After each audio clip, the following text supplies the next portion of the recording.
You're going to be real with them. You're going to be authentic with them. So be friends. So friendship evangelism isn't for everybody.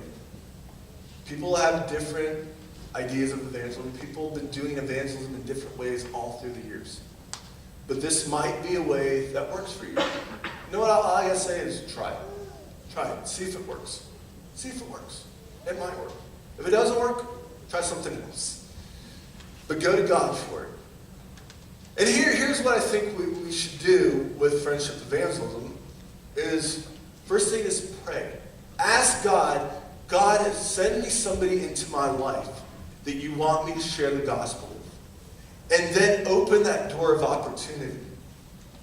And every time I prayed that, it was always the other person that brought up Jesus. It was always the other person that brought up God.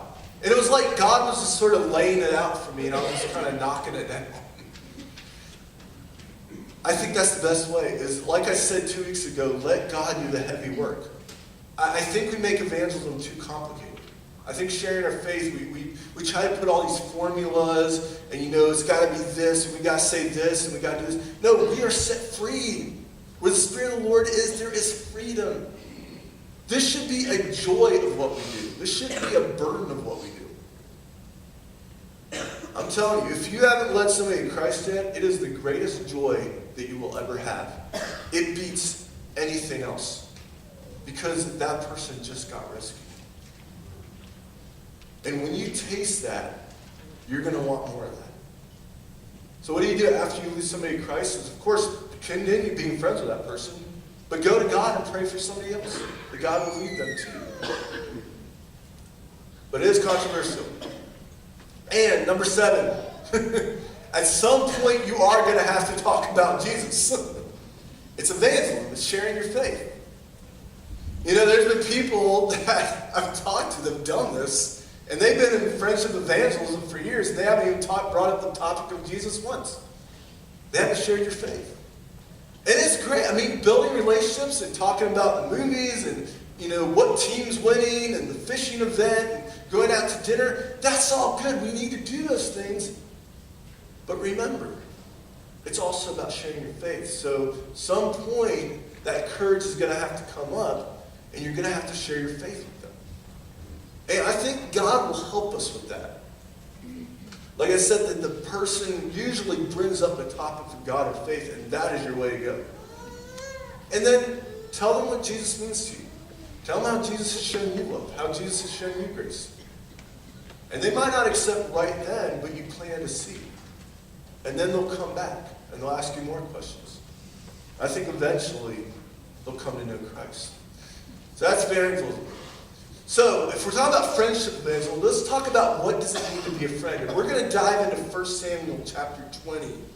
So if you have your Bibles, go to 1 Samuel chapter 20. And we're going to talk about, real quickly, what it means to be a friend. Who is a friend? And of course, 1 Samuel chapter 20 talks about the relationship between David and Jonathan.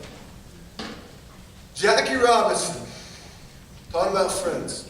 He was the first black to play Major League Baseball. Breaking baseball's color barrier, he faced cheering crowds in every stadium. While playing one day in his home stadium in Brooklyn, he committed an error. The fans began to ridicule him. He stood at second base humiliated while the fans jeered at him. The shortstop Pee Wee Reese came over, stood next to him. He put his arm around Jackie, and they faced the crowd together. The fans grew quiet. Robinson later said that arm around his shoulder saved his career. To me, that's a beautiful description of a friend. Somebody who stands by you, sticks up for you. There's an old saying, the friends are the ones who come in when the rest of the world goes out from you. When the rest of the world is outside looking down on you and criticizing you, the friends are the ones who are going to stand with you. And I believe that's what David and Jonathan had. And we all need friendship. This goes all the way back to Genesis. God said it's not good for us to be alone. And so God created a relationship. And so friendship is key to God's plan for our lives. It reminds us that we don't walk alone. So when we get to David, the background of David is really quick. David's anointed as king. He goes and serves in King Saul's court. And because King Saul became demonic, oppressed, he became depressed, he became psychologically unstable, and so David started playing the harp and calming Saul's nerves. And one day, there were the Philistines, the enemies of God, and Goliath came up. We know the story of how David slayed Goliath, and he became a national hero overnight. And so Saul put David as a general in charge of his armies.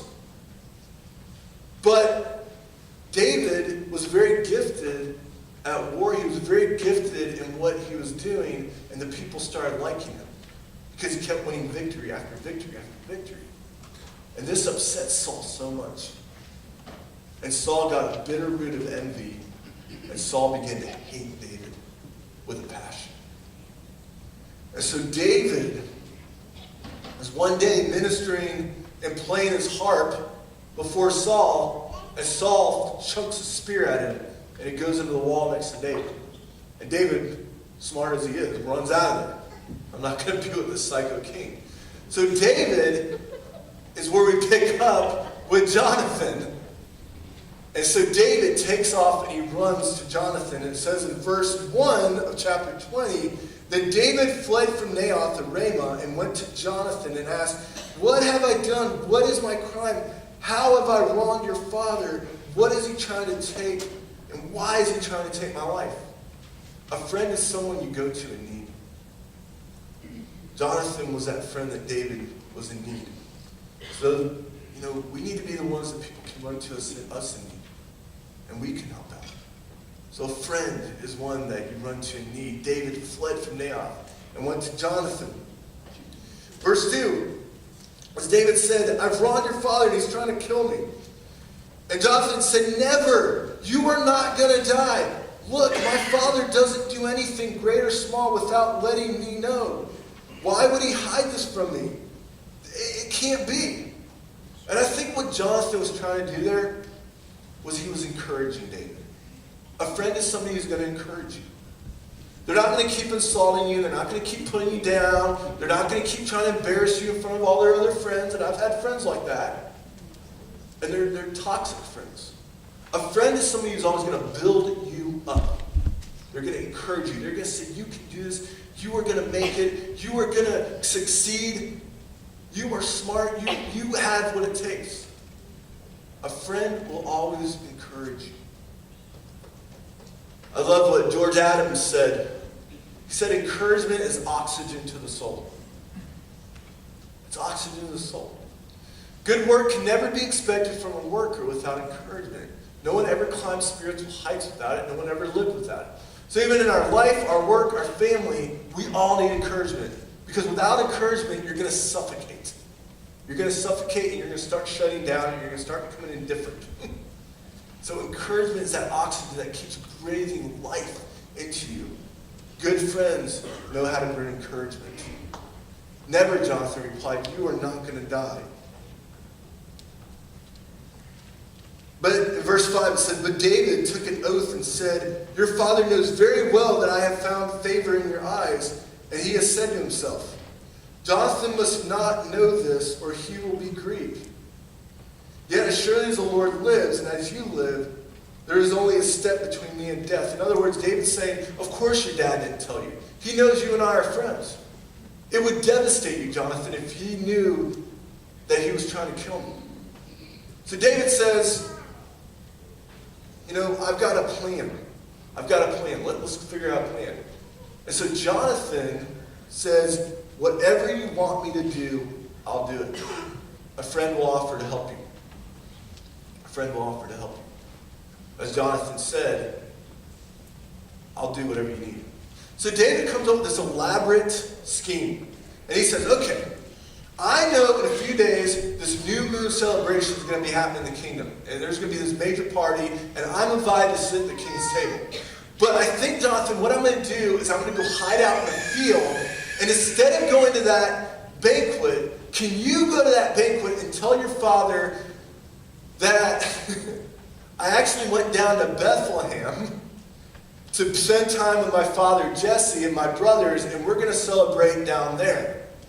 Now, that wasn't completely authentic. David isn't being very trustworthy there. That's what I love about the Bible. It puts the good and the bad in there. It puts the weaknesses in there. But here's what Jonathan said. Because Jonathan cannot believe that his dad wants to kill David.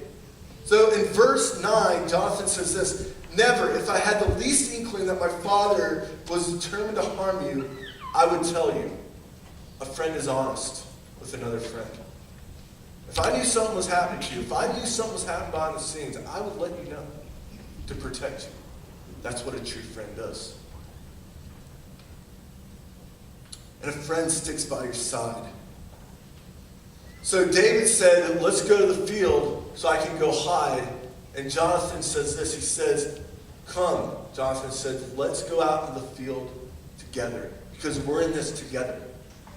So a friend is one who's going to stick by your side in the good times and the bad times. And a friend will give you good guidance. Because Jonathan basically says, here's what I'm going to do. I'm going to go to the banquet. I'm going to see what's up with my father. If he wants to kill you, I'm going to shoot 3 arrows.